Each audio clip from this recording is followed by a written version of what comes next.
అన్నాక క్లాస్ రూమ్లు అన్నాక బ్యాక్ బెంచీలు ఫ్రంట్ బెంచీలు కామన్గా ఉంటాయి.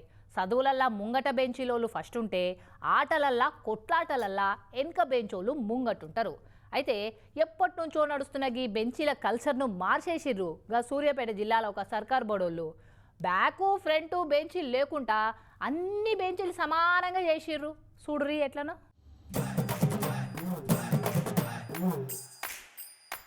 క్లాస్ రూమ్ అంటే బ్యాక్ బెంచీలు మిడిల్ బెంచీలు ఫ్రంట్ బెంచీలు కామన్గా ఉంటాయి. కానీ ఇగో సూర్యాపేట జిల్లా తిరుమలగిరి సర్కారు బోర్డులే చూడు, మూడు దిక్కుల చుట్టూత ఇంగ్లీష్ యూ షేప్ల బెంచీలేసి వెనక బెంచీలు ముంగట బెంచీలు అన్న పద్ధతే మార్చి పడేసిరు పడేళ్ళు. ముంగట కూర్చున్న వాళ్ళు చదువుల ఫస్ట్, వెనక కూర్చున్న వాళ్ళు మొద్దులు అన్న పేరు పడకుండా అందరు పిల్లలు ఒక్క తీరులో చదివేతందుకే ఇట్లా యూ షేప్ల బెంచీలు లేపించిరట. చదువు చెప్పే సార్లకు టీచర్లకు పిల్లలంతా సమానమే, కానీ వెనక కూర్చున్న వాళ్ళకు ముంగట లెక్క ఎక్కువ డౌట్లు ప్రశ్నలు అడిగే ఛాన్స్ దొరకది. ఇట కాకుండా వెనక ముందు బెంచీలు తీసేసి అందరినీ సమాన దూరంలో కూర్చోబెడితే అందరికీ సమానంగా టీచర్లు సార్లతో మాట్లాడే ఛాన్స్ దొరుకుతుందనే ఈ బడోళ్ళ కాన్సెప్ట్ అట. ఇప్పటికైతే 10th క్లాస్లో ఉన్న 3 సెక్షన్లల్లో ఈ తరీకలో కూర్చోబెడుతున్నారట. మంచిగా అనిపిస్తే అన్ని క్లాసులను ఇటనే మారుస్తామని అంటున్నారు.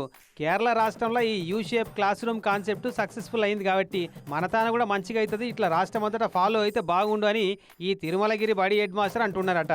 బ్యాక్ బెంచ్ అనేటువంటి కాన్సెప్ట్ లేకుండా అందరూ సమానమే, అందరూ ఫ్రంట్ బెంచ్ మీద కూర్చునే విధంగా మానసికంగా కూడా విద్యార్థులకు తక్కువ ఎక్కువ అనే ఫీలింగ్ లేకుండా ఉంటుంది అనేది మన ఇక్కడ ఉన్నటువంటి కాన్సెప్ట్. ప్రాక్టికల్గా కొద్ది రోజులు జరిగిన తర్వాత ఎలా ఉంటుందో మనం చూద్దామన్న ఉద్దేశంతో మన తిరుమలగిరి బడిలో 10th క్లాస్లో ఉన్నటువంటి 3 సెక్షన్లు కూడా ఈ రకంగా యూ షేప్లోకి మారడం జరిగింది. అయితే ఈ పద్ధతి కరెక్ట్ కాదు, గిట్లా కూర్చోబెడితే బోర్డు ఎదురుగా ఉన్న వాళ్ళకు మంచిగా అవపడుతుంది.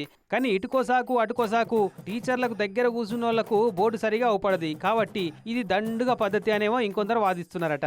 యూ షేప్లు కాకుండా ఎప్పటిలెక్కనే కూర్చోబెట్టి ఒకనాడు ముంగడ కూర్చున్న వాళ్ళను తెల్లారి వెనుకకు, రెండో బెంచ్లో కూర్చున్న వాళ్ళను ముంగడికి గిట్లా మార్చి షెఫ్లింగ్ పద్ధతిలో కూర్చుండబెడితే పిల్లగాళ్ళందరికీ సమానంగా ఛాన్సులు దొరుకుతాయి అని అంటుర్రు.